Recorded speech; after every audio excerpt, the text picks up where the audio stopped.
Repita comigo: quem nasce grande é monstro. Isso. As coisas grandes um dia foram pequenas. Pois é, querido. O milagre que você vai viver começa com aquilo que tu tem.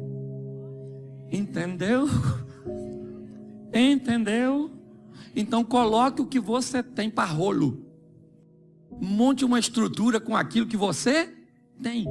A mulher disse: pastor, a única coisa, eu estou numa situação difícil, a única coisa que eu sei fazer na minha vida é cozinhar. Querido, faz um salgado, faz uns doces. É bom em quê? A dona está com um restaurante, começou vendendo salgadinho. Entendeu? O que você tem é a matéria-prima que vai fazer você ir para onde deseja. Sabe o primeiro carro que eu tive? Uma Brasília. Eu levava um pano com a garrafa d'água, porque bobina esquentava. E aí eu molhava o pano, morrava na bobina, para o carro andar. Entendeu? Mas, sério, comprei um Voyage cinza, à noite, chovendo.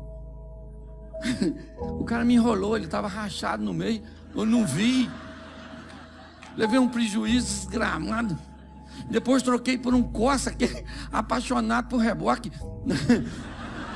Um dia ele parou na Dutra, em Taubaté, eu mandei rebocar para a oficina. Quando ele desceu, o mecânico ligou e ele pegou. O mecânico falou: o que ele tem, moço? Eu falei: vontade de andar de reboque, só pode.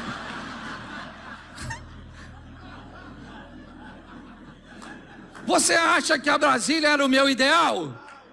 Mas era a minha realidade. Então eu fui indo de realidade em realidade, realidade, realidade, realidade. O que você tem? Pega o que você tem. Pode ser pouco, porque foi a partir daquilo que a mulher tinha que o milagre aconteceu. Sim ou não? Então descubra o que vai startar. Descubra o que vai iniciar, sabe? A sua trajetória de mudanças, porque provavelmente isso já está diante de você e você não consegue enxergar. Converse hoje com Silvio Santos e pergunta como é que ele começou a sua história. Ele vai dizer a você: eu era um camelo. Sim ou não? Isso. Histórias grandes têm começo pequeno. Entenda isso. Coloque isso no seu coração e descubra hoje o que você tem perto de você que pode ser utilizado como matéria-prima para levar você para onde você deseja. É isso que eu quero que você entenda. Pegue o que tu tem. Repita-se: o que eu tenho. Isso aí. É o que tu tem. Não peça dinheiro emprestado. Pega o que você tem. É isso que eu quero deixar para vocês hoje. Se você for ouvir a história desses homens que estão aqui, e de muitos homens aí que estão me ouvindo, que hoje você considera como grandes, como pessoas influentes, como pessoas realizadas, pergunte como a história desses homens começaram. E você vai descobrir que a partir de coisas pequenas, que grandes coisas acontecem.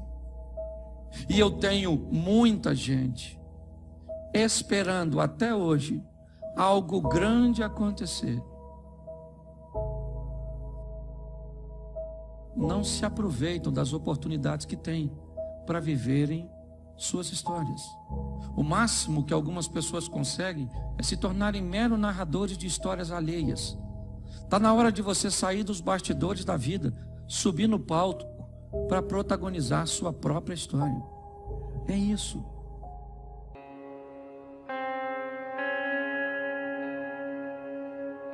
Quem assistiu o Rei Leão? Lembra dele?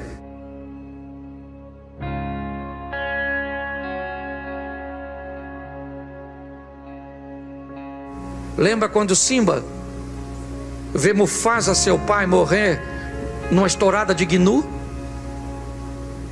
Ele é o herdeiro do trono, e seu tio Scar Diz a Simba que a culpa é dele, Simba foge. Na fuga de Simba ele encontra um porco e um suricato, Timão e Pumba, que quando vê o leão diz: esse cara vai nos comer, então vamos convencê-lo de que ele não é leão. Hakuna Matata, vamos viver de qualquer maneira. E o leão começa a comer larva. Lembra disso?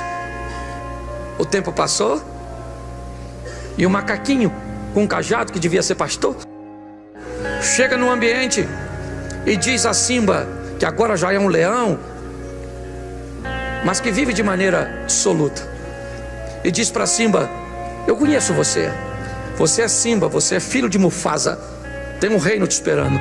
E ele diz: não, isso é passado. E o macaquinho pega o cajado e dá uma pancada na cabeça, e aí o leão ruge. Porque por mais que tentam convencer você de que você não é quem Deus disse que você é, tem um leão aí dentro de você rugindo. Você está entendendo? Você é alguém que foi chamado para vencer. Desperta. E quando Simba vai beber água no riacho, e ele olha para o riacho, ele vê a imagem de quem? Ele vê a imagem de quem? Do Pai. Porque é a imagem do Pai que nós devemos refletir. Ande com gente que torce por você. O grande desafio nosso, sabe o que é? São as nossas companhias. Mude as suas influências. Quem você lê, quem você ouve, com quem você anda, muda. Está na hora de nós irmos para outra fase da nossa vida. Vamos para outra etapa, ampliando nossa mente, vivendo novos horizontes, tendo novas expectativas. Não vai dar para vivermos um novo caminhando com pessoas que não evoluíram.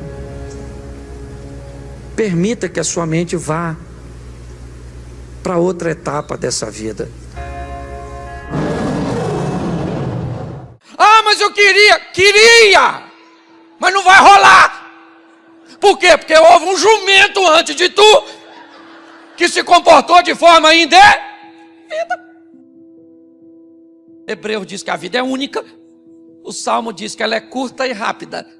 Numa vida única, curta e rápida, você só tem uma oportunidade de aprender. Você não tem outra, ok? E você tem que aprender o mais rápido possível, porque você precisa mudar de estágio. E a vida é igual um videogame. Pulou a primeira fase, a segunda é mais difícil. Então ou você aprende ou você se lasca. Então aprenda por observar. Olhe mesmo a vida alheia. O que aquela pessoa está fazendo? Por que a vida dela é tão boa e eu estou me ferrando? Então você olha como o outro está administrando dinheiro. Por que ele tem dinheiro? Por que ele tem dinheiro? O que tem é gente fazendo coisas e outras fazendo coisas, e as que fazem certas se dão, e as que fazem erradas se... Isso, a curto ou a longo prazo, não interessa, mas vai se lascar. Então se você não consegue aprender olhando a vida dos outros, aprenda com os seus próprios. Amém?